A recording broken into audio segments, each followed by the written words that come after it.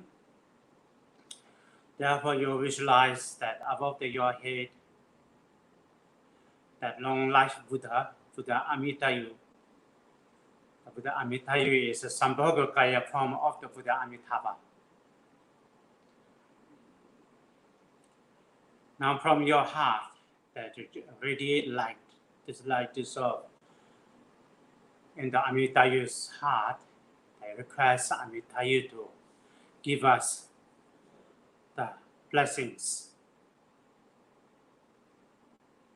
through his love and compassion. The radiate light from his body. This light go to all over the place. Then this light we collect all the Buddhas, Bodhisattvas, body, speech, mind blessings, and also collect the energy of the universe, essence of the 4 elements. They all come and dissolve into his long light vase that he's holding long light vase. Then all the energies, the blessings are transformed into nectar. The nectar overflow from the vase, go into your crown and the body. Your body fill up, to purify all the obscurations, or the obstacle for the long life.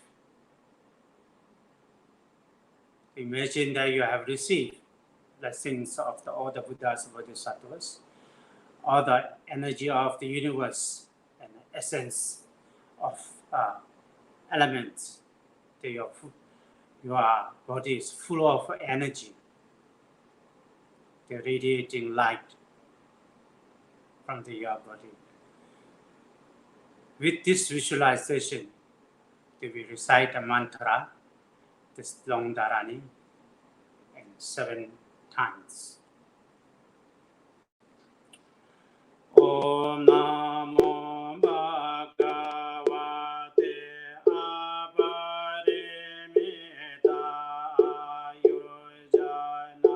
Subhine Jeta Dezorataya Tathagataya Arahat Samya Sambuddhaya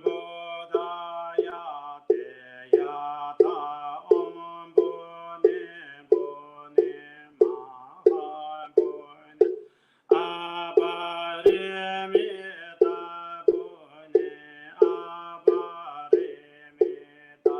Bune Jana Sambaro Bhaitite Om Sarava Samkara Parishuddhi Dharma Degagana Samungati Sobhava Vishuddhi Mahanaya Parivare Soha Om Namo Bhagavate Aparimita Ayurjana Subhine Jeta Dezorataya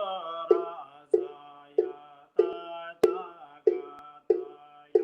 Arahate Samaya Sambuddhaya Teyata Om Bune Bune Mahabune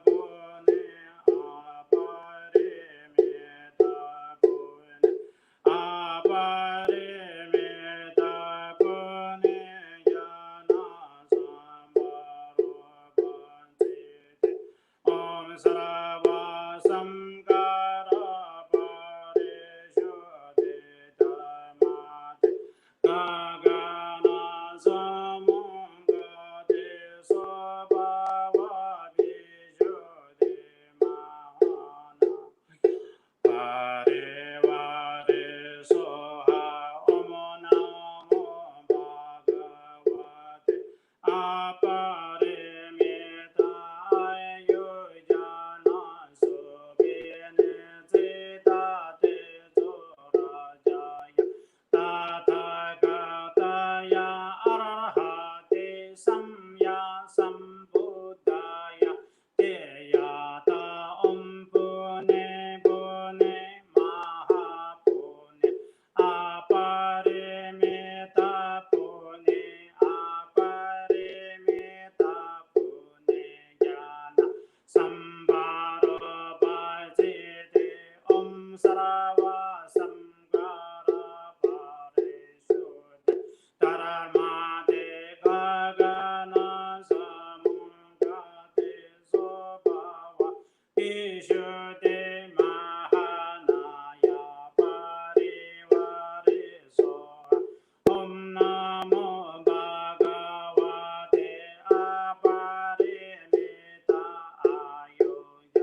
aparimita punyayana sambharo bhajite Om Sarava Samkara Parishuddhi Dharmate Gagana Samangate Sobhavati Shuddhi Mahanaya Parivari Soha Om Namo Bhagavate Aparimita Ayodhan Subhine Teta Tejorajaya Tatagataya Arahate Samya Sambuddhaya Teyata Ampune Pune Mahabune Aparimita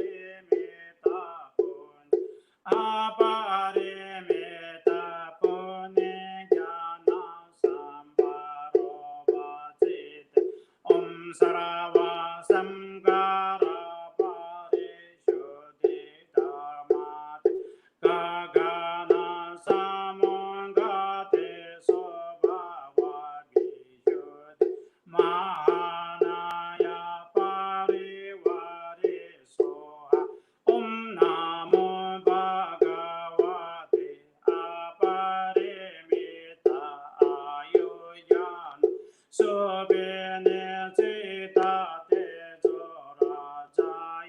Tatagataya Arahate Samya Sambuddhaya Teyata Ampune Pune Apune Aparimita Pune Aparimita Pune Jnana Sambharo Bhajite Om Sarava Samkara Parishuddhi Dharmate Gagana Samangate Sobhavati Shuddhi Mahanaya Parivari Soha Om Namo Bhagavate Aparimita Ayodhan Subhine Cita Tejorajaya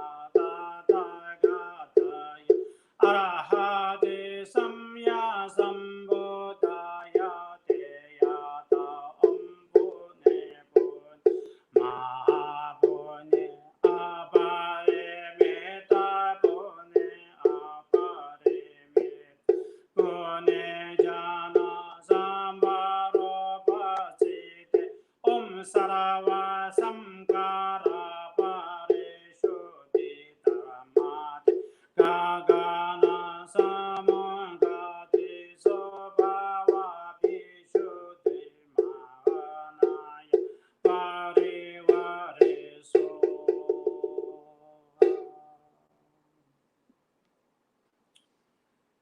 Now, Medicine Buddha's prayers, mantras, there's a long mantra and short mantra, both to be recited 7 times each. Therefore, you visualize that from your heart radiate light. This light go to the pure land of the Medicine Buddha, then dissolve to the Medicine Buddha's heart. Then Medicine Buddha, remember, he is 12 great aspiration. With his love and compassion, that nectar flow from his begging bowl. This nectar go into your crown and the body, and all the sentient beings' crown and the body. Purify all the sickness and the cause of the sickness. To fill up the body, you imagine that you receive Medicine Buddha's body, speech, mind blessings. Then you imagine that we are free from the sickness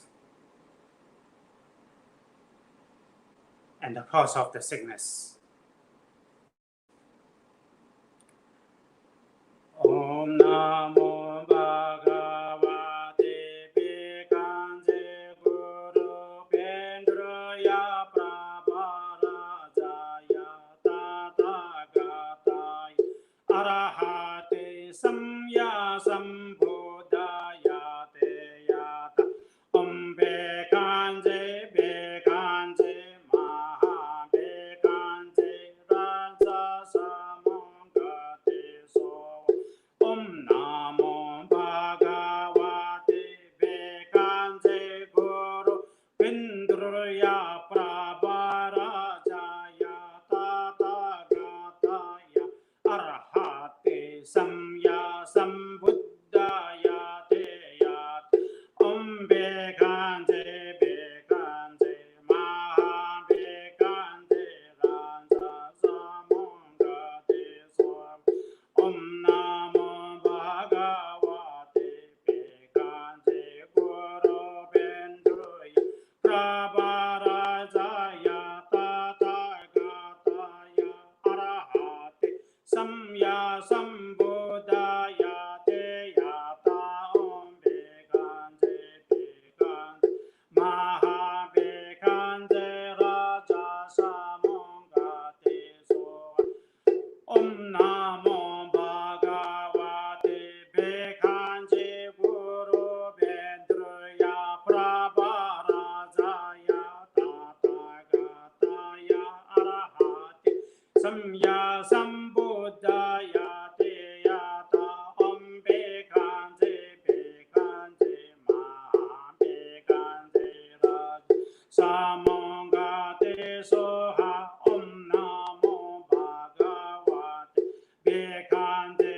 Guru Bendruya Prabharajaya Tathagata Arahate Samya Sambuddhaya Te Yata Om Bekanje Bekanje Maha Bekanje Raja Samangate Soha Om Namo Bhagavate Bekanje Guru Bendruya Prabharajaya Tathagata Arahate Samya Sambuddhaya Te Yata Om Bekanje Bekanje Maha Bekanje Raja Samangate So Om Namo Bhagavate Bekanje Guru Bendruya Prabharajaya Tathagata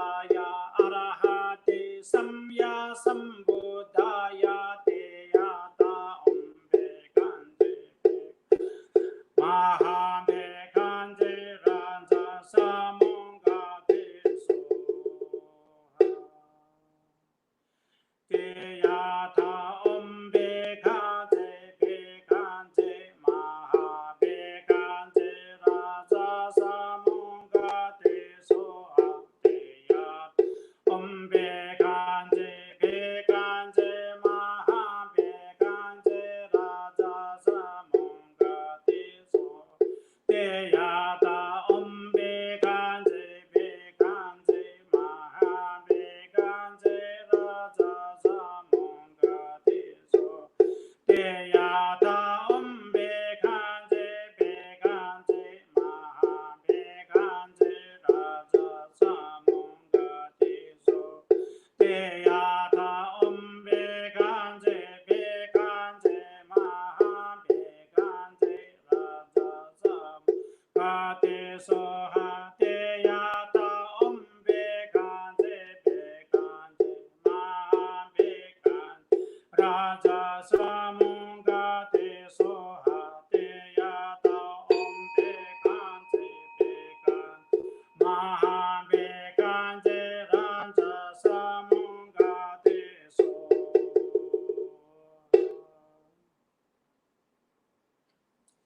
Now visualize the Padmashavari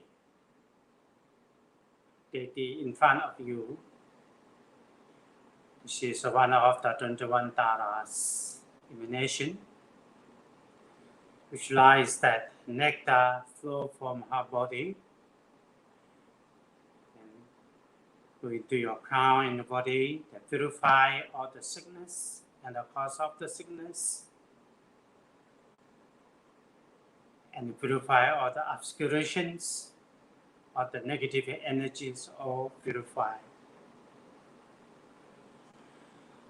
Om Pishate Paranashavari Sarava Zola Prashamani Sava Om Pishate Paranashavari Sarava Zola Prashamani Sava Om Pishate Paranashavari Sarava Zora Prashamani Sava Om Pishate Pranashavari Sarava Zora Prashamani Soha Om Pishate Pranashavari Sarava Zora Prashamani Soha Om Pishate Shavari Sarava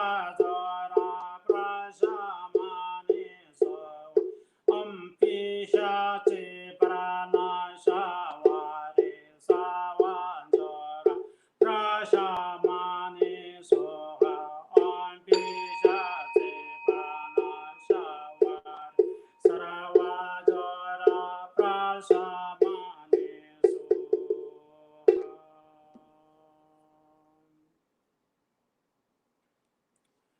Visualize the Dorji number Joma in front of you. The nectar flow from his body, going to your crown in the body, that purify all the sickness and the cause of the sickness, then all the obscurations, and especially the negative energies are all purified. Nama Chanda Benza Proda Holo Holo Tista Tita Benda Benda Hana Hana Aimite Humbe Nama Chanda Benza Proda Holo Holo Tita Tita Benda Benda Hana Hana Amite Humbe Nama Chanda Benza Prodaya Holo Holo Tita Tista Benda Benda Hana Hana Amite Humbe Nama Chanda Benza Prodaya Holo Holo Tita Tita Benda Benda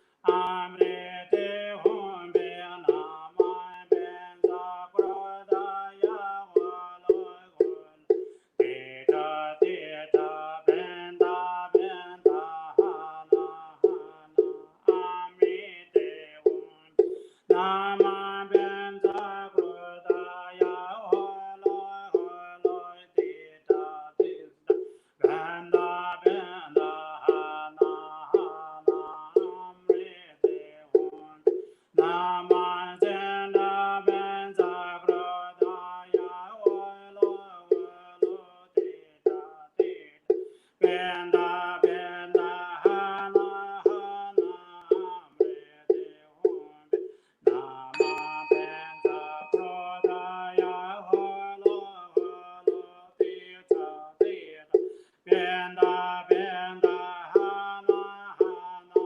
Amrite Humbe.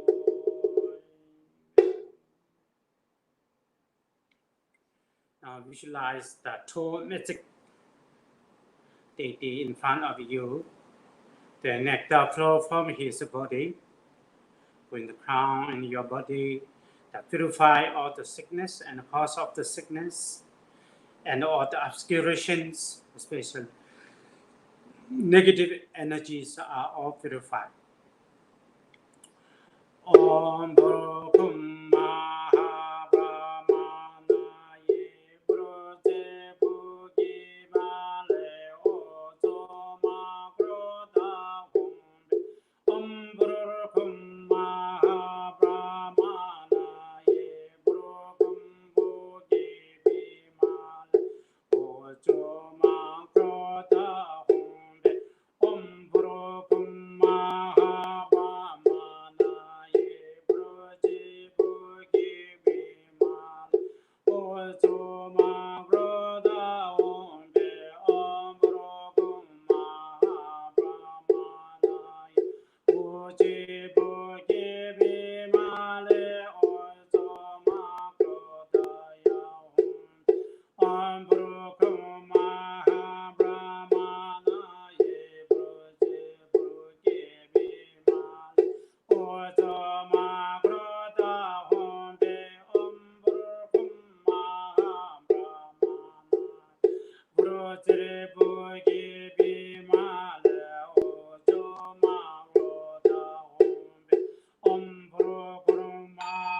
You visualize that in front of you in the sky, 8 medicine Buddha, and surrounded by 16 Bodhisattvas, then countless of medicine deities. With your devotion and faith that we request deities to give us the blessing and purifications.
We recite mantra 108 times.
Ranza samanga de so wa simje ne ba jinye ba ya do ne le da cha zhe ne ne ma le ba da do e ju wa e me bra ra e shu.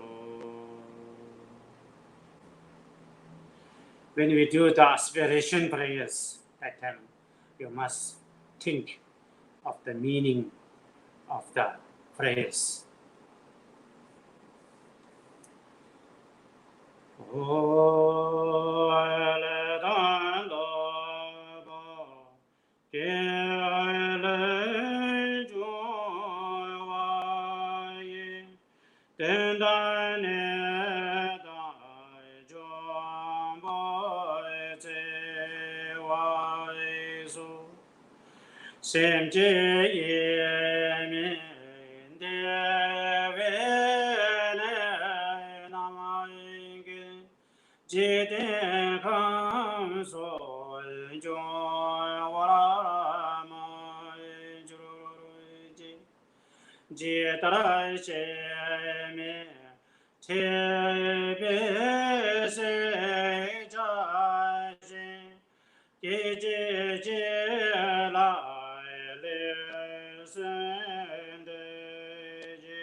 So join again, do nga je ba je de gan so jo wa ma ju ji che dai shi ji hai na ze ba tra ni ge mi ta ma de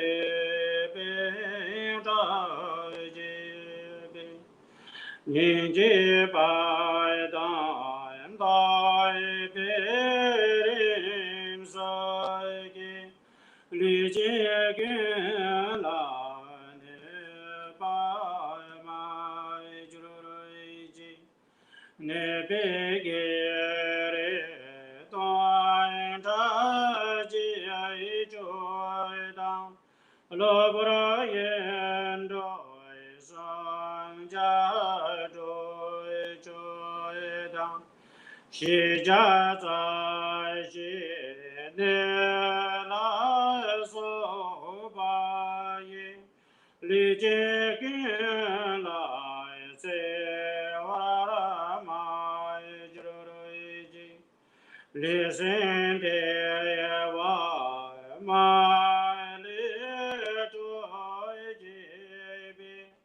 Jun shi zhe bi du nga lai ji ni ba ma li shi xin dan du de ba dang qi ri ni min de ji de ba rai shu LAMA guan jiu sun ge du jie dang kan zhu qi zhong sun min ni du dang len de lu wa me be de du ji ngo wa mo la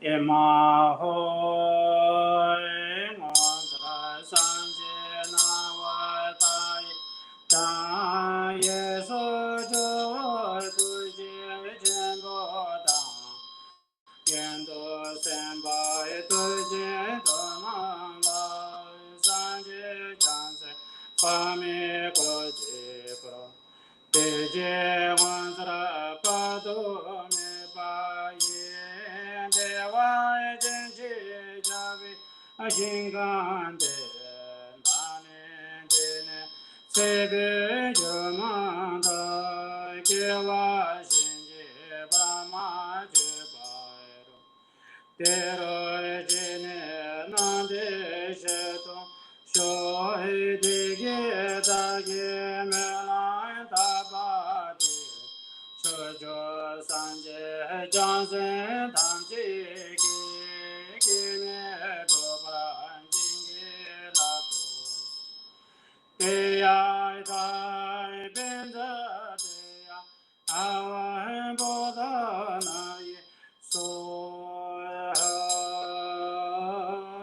Chode Jawa Seji Gong Chonyi Zola Gera Tage Design Gesa Bai Konjo Sonla Jebai Jave Tembai Pegro Jingi Wazenji Kenamu Toke Sanje Tojiro Giza Tamji Jide Dashen Jilai Minjuro Jidinye Dane Zozo Tere Neme Nyanto Be Sede Sajo Nanjoji Namshe Sepi Juman Tai Devai Jendo Jijoji Tene Beme Kaje De La Sanjicho Janjova Tame Jisi Do Tobe Do Vade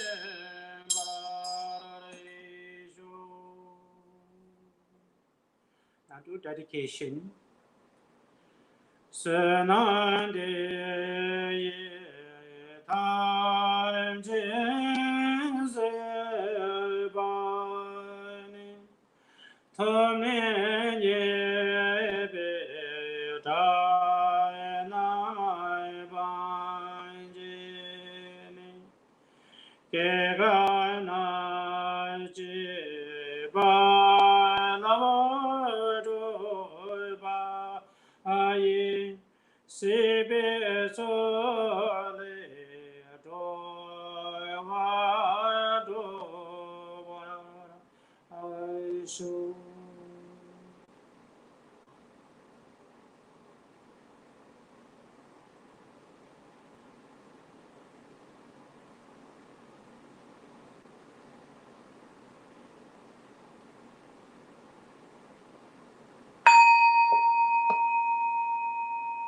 Thank you.